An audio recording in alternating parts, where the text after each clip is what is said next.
ஒரு சிறிய கிராமத்தில் ஏழையான ஒரு விவசாயி வாழ்ந்து வந்தான்.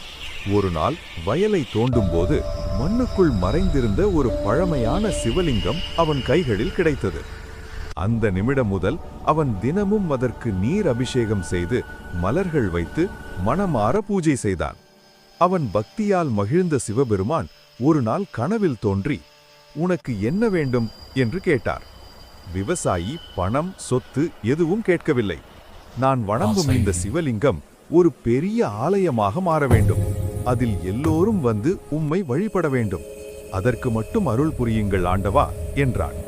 அந்த கணமே சிவன் சிரித்தபடி அருள் செய்து, "உன் பக்திதான் இந்த ஆலயத்தின் அடித்தளம்" என்று கூறினார். அந்த இடம் நாளடைவில் ஒரு பிரசித்தி பெற்ற சிவாலயமாக மாறியது. இன்றும் அங்கு விவசாயியின் தூய பக்தி வாசமாக நிறைந்திருக்கிறது.